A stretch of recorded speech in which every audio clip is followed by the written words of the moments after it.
সাংবাদিক মাসুদ কামাল, আপনাকে স্বাগত জানাচ্ছি আমাদের অনুষ্ঠানে। এবং শুরুতেই যে বিষয়টিতে আপনার দৃষ্টি আকর্ষণ করতে চাই সেটি হচ্ছে বহুল আলোচিত, বহুল বিতর্কিত এবং বহুল সমালোচিত মার্কিন বাংলাদেশ একটি চুক্তি, শুল্ক চুক্তির বিষয়ে কথা বলতে চাচ্ছি আমি। সেই চুক্তি আমরা এতদিন জানতাম যে ডক্টর ইউনূস সরকার বিশেষ উদ্দেশ্যে এই চুক্তিটি করে গেছেন নির্বাচনের 3 দিন আগে তৈরি করে। এবং আমি নিজেও মন্তব্য করেছি যে এই চুক্তির মাধ্যমে বিএনপির ডানা ছেড়ে ফেলা হলো।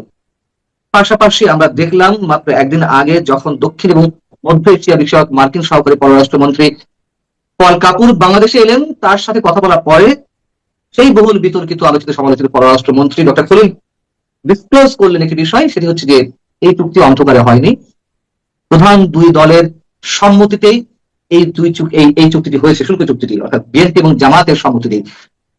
আপনি এটিকে কিভাবে দেখছেন, কি মন্তব্য করবেন? না, আমার মন্তব্য হলো কি, আমরা তো সাধারণ মানুষ, আমি জনতা।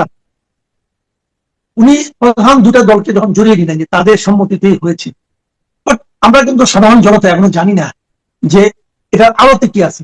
উনি অন্ধকারের কথা বলছেন, অন্ধকারে হয়নি, কিন্তু আলোতে আসলে কি আছে এটা তো আমরা এখনো বুঝতে পারছি না, এবং এটার কোনো কিছুই আমরা জানি না।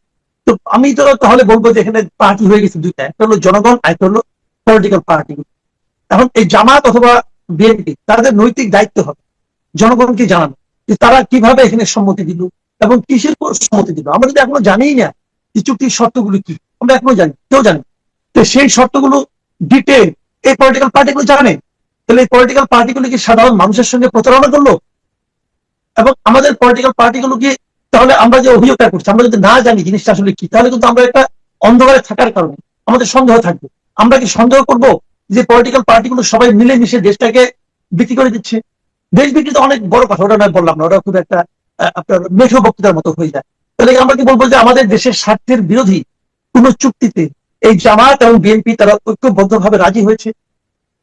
এই জিনিসটা কি, মানে আমার কাছে মনে হয়েছে যে আমাদের পররাষ্ট্রমন্ত্রী ডক্টর খলিলুর রহমান উনি রাজনৈতিক দলগুলোকে জনগণের মুখোমুখি করে দিলেন। যদি এটাই ওনার মূল লক্ষ্য হয়ে থাকে তাহলে আমি বলবো উনি এটাতে সফল হয়েছেন। আর যদি পলিটিক্যাল পার্টিগুলির মধ্যে ন্যূনতম লজ্জাবোধ, ন্যূনতম আত্ম মানে আপনার প্রশংসা অথবা ন্যূনতম মেরুদণ্ড দেখানো হলো, তারা এই বিষয়টাকে ব্যাখ্যা করবেন।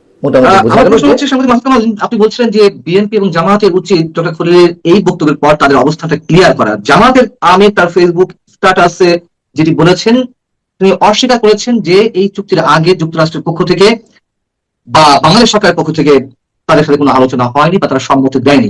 যদিও বিএনপির পক্ষ থেকে আমরা কোনো ধরনের অফিসিয়াল স্টেটমেন্ট এখনো পর্যন্ত পাইনি। আমরা জামাতের আমিরকে কতটুকু সত্য বান্দা হিসেবে ধরে নেব, আর বিএনপির এখনো পর্যন্ত এই বিষয়ে মুখে পুরো পেটে থাকার বিষয়টি আপনি কিভাবে দেখছেন? এখানে যদি জামাতের আমির বলে থাকেন যে আমরা মানে এর সম্বন্ধে কিছু জানি না, তার মানে ডক্টর খলিলের বক্তব্যের সঙ্গে যদি জামাতের আমির দ্বিমত পোষণ করেন, তাহলে আমি বলতে পারি ডক্টর খলিল অর্ধেকটা সত্য বলেছেন কিনা জানি না, তো অর্ধেকটা মিথ্যা বলেছেন। কারণ উনি তো জামায়াত এবং বিএনপি দুটোকেই সাক্ষী মেনেছেন। জামায়াত আমি তো অস্বীকার করলো, তার মানে উনি মিনিমাম কমপক্ষে 50% মিথ্যা বলেছেন। বাকি 50% কি রেজাল্ট আসে সেটা আমি দেখতে চাই। তবে আমার ধারণা ওখান থেকে যদি ওনারা কথা বলে, আমার ধারণা কি, আমার ধারণা ভুলও হতে পারে, আমার ধারণা ওইটাও সত্য হবে, মিথ্যা হবে। এবং ডক্টর খলিল যদি মিথ্যাবাদী, শতকরা 100% মিথ্যাবাদী হন, প্রমাণিত হন, তাহলে আমি মোটেও অবাক হবো না। কারণ এই লোকটার যে ক্যারেক্টার এবং এই লোকটার যে ভাবমূর্তি আমার কাছে আসছে, তাতে ওইটাই স্বাভাবিক। এবং এরকম একজন লোককে এরকম গুরুত্বপূর্ণ পদে দেশের আমাদের মাথার উপর বসিয়ে রাখাটা ঠিক হবে কিনা, এটা নিয়ে আমার একটু বক্তব্য আছে। মনে করি তাকে ঝেঁটিয়ে বিদায় করা যাকে বলে তাকে তাই করা উচিত। এরকম একটা চালিয়াত টাইপের লোক যে জামাতের লিডারকে বলে দিল যে সে জানে, জামাত তো অস্বীকার করলো, এখন সে বলুক কোথায় সে এটা পাইছে। চালিয়াত ভাই, এটা আগেও জানতাম একই লোক।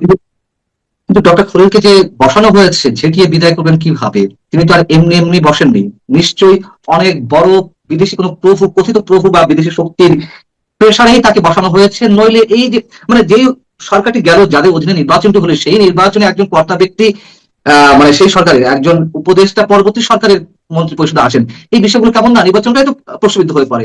দ্বিতীয় কথা হচ্ছে এই চুক্তি হয়েছে খলিলের সম্পূর্ণ মধ্যস্থায়, আবার সেই চুক্তি নিয়ে তিনি কথা বলছেন, তো তার জন্য রিকোয়েস্টটা কোথেকে আসছে তা আমরা বুঝতেই পারছি। ঝেঁটিয়ে বিদায় করার ক্ষমতা কি বিএনপির আছে? আছে কিনা আছে না আমার দেখার ব্যাপার। আমি একজন নাগরিক হিসেবে আমার মনের যে ভাব সেটাই প্রকাশ করলাম। খলিল সাহেবকে আমি কিভাবে দেখি আমার কথার মধ্যে সেটা প্রকাশিত হলো, এবং একজন নাগরিক হিসেবে এই অধিকার আমার আছে, আমি আমার অধিকার প্রয়োগ করেছি। তবে আমি একটা কথা বলি, খলিল সাহেবকে কেউ বসিয়েছে কিনা এটা নিয়ে আমার একটু সন্দেহ আছে। আমার কাছে এটা এখনো একটা পরম রহস্য বিশাল রহস্য যে হোয়াই ডক্টর খলিল আমাদের এখানে আসতে পারলো, আমাদের এই এত মন্ত্রীতে ক্যাবিনেটে ঢুকতে পারলো, পররাষ্ট্রমন্ত্রী হতে পারলো। আমার কেন যেন ধারণা,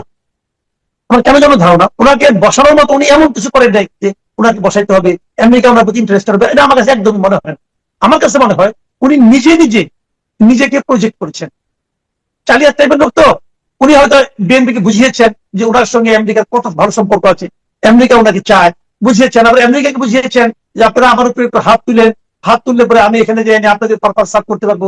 এইদিক ওদিক দুই দিকে বুঝে মাঝখানে উনি একটা ফাও দাও মারছেন, এটা আমার ধারণা। তা না হলে উনাকে নেওয়ার কারণে বিএনপি যে শুরুতেই, বিএনপি যাত্রার শুরুতেই যে কালিমা লেপন তারা করেছে, সন্দেহের কালিমা লেপন, এটা তো বিএনপি কখনোই ওভারকাম করতে পারবে না। বিএনপি এখনো পারে নাই, কখনোই পারবে না। এটা বিএনপির পুরো যতদিনই লোক থাকবে ততদিন বিএনপিকে এই কালিমা বহন করতে হবে, কপালে একটা বিরাট একটা কালিমা নিয়ে তাকে হাঁটতে হবে। এবং বিএনপি এই কেন ইনভাইট করলো, এই সমালোচনা কেন ইনভাইট করলো, এটা আমার কাছে এখন একটা রহস্য। আমি জানি না, বিএনপি যতদিন এটা জবাব না দিবে ততদিন এই রহস্য আমার কাছে থেকেই যাবে। এবং আমার কেন যেন মনে হয় বিএনপির কাছে এই প্রশ্নের কোনো সদুত্তর নাই। আমার সঙ্গে বিএনপির অনেক নেতৃবৃন্দের আলাপ হয়েছে, তারাও কেউ কিছু বলতে পারে না। একজন বলতে গেছিলেন যে ওরা আমাদের যোগ্য লোক নাই, আমি ওনার যোগ্যতা উনি প্রমাণ করলো কবে? আপনি যে ভাবছেন ওরা আমাদের যোগ্য লোক নাই, আমার কথা হলো কি এই ভদ্রলোক যে যোগ্য, এই যোগ্য কবে কোথায় প্রমাণ করলো ভাই দেখান না, কেউ বলতে পারে না কিন্তু। তো এখন এটা কি বলবেন? উনি তো বলেছেন যে ঈদের পরে রোহিঙ্গারা সব চলে যাবে, নিজেদের বাড়ি ফিরে যাবে। এই ঠিক আছে, গত ঈদ 1 বছর আগে তো রোহিঙ্গারা তো একজনও যাননি। একটা চালিয়াত লোক ভাই, চালিয়াত মানে ইয়ে ছিল, মানে যা সে চামাজি চলছে সে আর কি, এটা আমার ধারণা। কিন্তু হ্যাঁ, আপনার ধারণা সঠিক হতে পারে, কিন্তু আপনার হিসাবে তো আমাদের গরমিল হয়ে যায় যে যুক্তরাষ্ট্রের মতন রাষ্ট্র, বিএনপির মতন খাওয়া রাজনৈতিক দল শুধু চাপাবাজির উপরে তাকে প্রাধান্য দিবে। এখন আমার প্রশ্ন হচ্ছে, আমার ধারণা জামাতের আমির না হয় বলেছেন, সেটি কতটুকু সত্য মিথ্যা যায় না, আমরা ধরে নিচ্ছি, যেহেতু তিনি চ্যালেঞ্জ করেছেন ধরে নিচ্ছি সত্য। এক্ষেত্রে যদি বিএনপি মুখে কুলু পেটে থাকে, এবং যেখানে CP centre for policy dialogue এই চুক্তি কেন্দ্র করে বলেছে যে আমরা বিস্মিত, আমরা হতভম্ব যে একটি অনির্বাচিত সরকার এমন একটি দেশ বিরোধী চুক্তি করে যেতে পারে, এবং যদি 1.5 বছরের ডক্টর ইউনূসের শাসনের অনেক বিতর্কিত কাজ আছে, যদি একটি কাজকে বেছে নিতে বলা হয় নিন্দা করার জন্য, তাহলে এই চুক্তিকেই বেছে নিতে হবে। এতটা ভয়ঙ্কর এই চুক্তি। এই জায়গাতে ডক্টর খলিল যে মন্তব্য করলেন বিএনপি জামাত নিয়ে, সেখানে বিএনপি যদি মুখে কুলু পেটে থাকে তাহলে আমরা কি ধরে নেব? মুখে যদি কোনো পেটে থাকে, বিএনপি কোনো পেটে থাকতে পারে, থাকা উচিত না। একটা ডেমোক্রেটিক পার্টি এরকম আচরণ করা উচিত না, বিহেভ করা উচিত না। কেউ থাকতে পারে, কেন? আমি আসলে এখন মানে ডেমোক্রেসি নিয়ে হয়তো নতুন করে ভাবতে হবে, আপনি ডেমোক্রেসি কাকে বলে বুঝি না ভাই। তো থাকতে পারে কেন? তারা খলিলকে কেন নিয়োগ করলো এই ব্যাখ্যাই তো পাইলাম না। বাংলাদেশ ব্যাংকের গভর্নর কেন নিয়োগ করলো এই ব্যাখ্যাই তো পাইলাম না। তো তারা তো ব্যাখ্যা দিতে অভ্যস্ত না, তারা তো চাপাই দেয়। এই যে আমরা নির্বাচিত হয়েছি, 2/3 মেজরিটি পাইছি, অতএব বাকি 5 বছর এই দেশের জনগণ জীবন যৌবন সবকিছু আমার কাছে সমর্পণ করে দিচ্ছে, আমি কারে মারমু কাটমু কি করবো আমার ইচ্ছা। তারা গণতন্ত্রকে এইভাবে ডিফাইন করতেছে। আমরা তো এইভাবে ডিফাইন করতে চাই না। এখন চাই না, ঠিক আছে, দেখা যাবে 5 বছর পরে কি হয়, এছাড়া কি করবো? আল্লাহর উপর ভরসা করে বই পয়সা দিচ্ছি। তার মানে এখনো পর্যন্ত 20 দিনও হয়নি, এই 20 দিনের মধ্যে বিএনপি তার কর্তৃত্ববাদী চরিত্র কি আমাদের সামনে উপস্থাপন করা শুরু করে দিয়েছে? আমরা কি এমনটা ধরে নেব? না, শুরু করে দিয়েছে তাই বলবো না। আমি বলবো যে আমার ধারণা যে এখন পর্যন্ত আমরা ক্লিয়ার হতে পারছি না। যদি শেষ পর্যন্ত ক্লিয়ার না হতে পারি, ধরেন আরো হয়তো 1-2 মাস দেখলাম, যদি ক্লিয়ার হতে না হতে পারি, তখন হয়তো ওই ধরনের আপনার এই আশঙ্কার কথা আমরা বলবো। আমি আরেকটা বিষয় সামান্য একটু আপনার দৃষ্টি আকর্ষণ করছি, সেটা হচ্ছে যে রাষ্ট্রপতির একটি বিষয় নিয়ে সাম্প্রতিক সময় অনেক বেশি আলোচিত হচ্ছে। সাম্প্রতিক মানে কি, গত কয়েকদিন আগে কালের কণ্ঠের একটি রিপোর্টকে কেন্দ্র করে পরবর্তীতে শুক্রবার একদিন আগে পার্ট দিবসে তিনি যে বক্তব্য দিয়েছেন, সেখানে তিনি জয় বাংলা স্লোগান দিয়েছেন, মানে জয় বাংলার পরিবর্তে বাংলাদেশ জিন্দাবাদ স্লোগান দিয়েছেন, এবং সেখানে ফ্যাসিবাদের মূলোৎপাটন করা হবে, 24শে অভ্যুত্থানে যে হাজার হাজার মানুষ নিহত হয়েছে তাদের বিনিময়ে গণতন্ত্র ফিরে এসেছে। অর্থাৎ একবারেই আমরা বলতে পারি যে আওয়ামী লীগের সাথে চোখ উল্টে এখন বিএনপির সাথে নিজের পার্সোনাল একটা অ্যালায়েন্সের জায়গায় যাচ্ছেন। এই বিষয়টিকে আপনি কিভাবে দেখছেন? আমার না মাঝে মাঝে আওয়ামী লীগের জন্য মায়া হয়। আওয়ামী লীগের জন্য মায়া হয় এই কারণে, আওয়ামী লীগ বেশি বেশি এমন এমন ক্যারেক্টার বিভিন্ন সময় নিয়ে আসে যারা নাকি গুরুত্বপূর্ণ মুহূর্তে তাদের এখান থেকে ডিগবাজি মারে। যেমন এর আগে একবার আপনার বিচারপতি শাহাবুদ্দিন আহমেদ, তিনি আওয়ামী লীগের অত্যন্ত অসন্তুষ্টি ছিল এবং তাকে নানাভাবে বিষয়টি করা হয়েছে। আবার এখনো তাই কিন্তু একই রকম ভাবে এই সম্বন্ধে দেখবেন দু একদিন তারা বলবে। কিন্তু আরেকটা কথাই বলি, এখানে আবার আরেক দিক আছে মুদ্রা। সেই মুদ্রার ওই দিকটা হলো, আপনি ভাবেন তো হাইপোথেটিক্যালি যে শাহাবুদ্দিন আহমেদ কি করতে পারতেন। শাহাবুদ্দিন আহমেদ যেটা করতে পারতো সেটা উনি কি জয় বাংলা বলতে পারতেন? না, উনি পারতেন না। জয় বাংলা বলে ওনার চাকরি থাকতো না। তো ওনার চাকরিরও প্রয়োজন, তখন উনি যতদিনই চাকরি থাকবেন ততদিন তো উনি এক ধরনের ইনডেমনিটি পাবেন, না হলে তো ওনার বিরুদ্ধে মামলা মোকদ্দমা হতে পারে।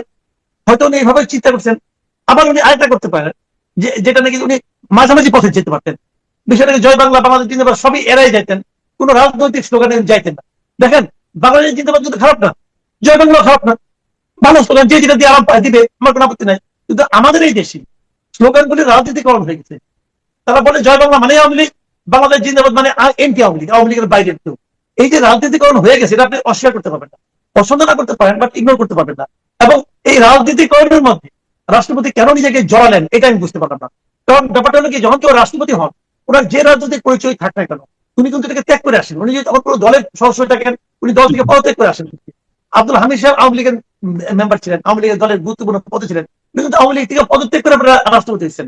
একই জিনিস আপনি বলতে পারেন জিল্লুর রহমানের ক্ষেত্রে, আওয়ামী লীগ থেকে পদত্যাগ করে তারপর রাষ্ট্রপতি হয়েছেন। মানে অফিসিয়ালি রাষ্ট্রপতির পদটা একটা নির্দলীয় পদ। যদি নির্দলীয় পদ হয়, আর যদি বাংলাদেশে জয় বাংলা এবং বাংলাদেশ জিন্দাবাদ রাজনৈতিক স্লোগান হয়ে থাকে, উনি কোন স্লোগানে যদি না দিতেন, সেটা হতো ওনার জন্য সবচেয়ে কার্যকর। কিন্তু উনি তা করেননি এই কারণ আমার যেটা ধারণা, যে উনি বিএনপির অনুগত হওয়ার চেষ্টা করছেন। উনি যতই বিএনপির অনুগত হওয়ার চেষ্টা করেন না, বিএনপি অনুগত তাকে মেনে নেবে না, এটা সম্ভব না।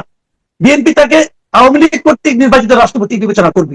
এখন আপনি যে বলবেন যে বিএনপি তাকে ইমপিচ করবে, না করতে পারে, কিন্তু আমার মনে হয় যে ইমপিচ হতে করবেও, তাহলে একে পূর্ণ মেয়াদে থাকতে দিন। এটা পৃথিবীর অনেক জায়গায় আছে, যেমন ইন্ডিয়াতে হয় না। আপনি ইন্ডিয়াতে যখন নাকি বিজেপি যখন 2014 সালে ক্ষমতায় আসে, তখন কিন্তু রাষ্ট্রপতি ছিল প্রণব মুখার্জি। প্রণব মুখার্জি কিন্তু অনেক দিন, মানে তার সারা জীবনে কাছে কংগ্রেসের রাজনীতি করে, এবং সবশেষে রাষ্ট্রপতি হওয়ার আগে সে কংগ্রেসের অর্থমন্ত্রী ছিল। তো উনি যখন রাষ্ট্রপতি হলেন, তারপর যখন বিজেপি ক্ষমতায় আসলো, বিজেপির আমলে কিন্তু তার রাষ্ট্রপতির মেয়াদে আরো কয়েক বছর ছিল। এই পুরো সময়টা উনি কিন্তু বিজেপির রাষ্ট্রপতি হিসেবেই থাকতেন, মানে ইন্ডিয়ার রাষ্ট্রপতি হিসেবে থাকতেন, এবং বিজেপির অনেক দলীয় অনুষ্ঠানে উনি হাজির হয়েছেন। দলীয় অনুষ্ঠান, রাষ্ট্রীয় কোনো অনুষ্ঠান, দলীয় অনুষ্ঠানে উনি অতিথি হিসেবে গেছেন।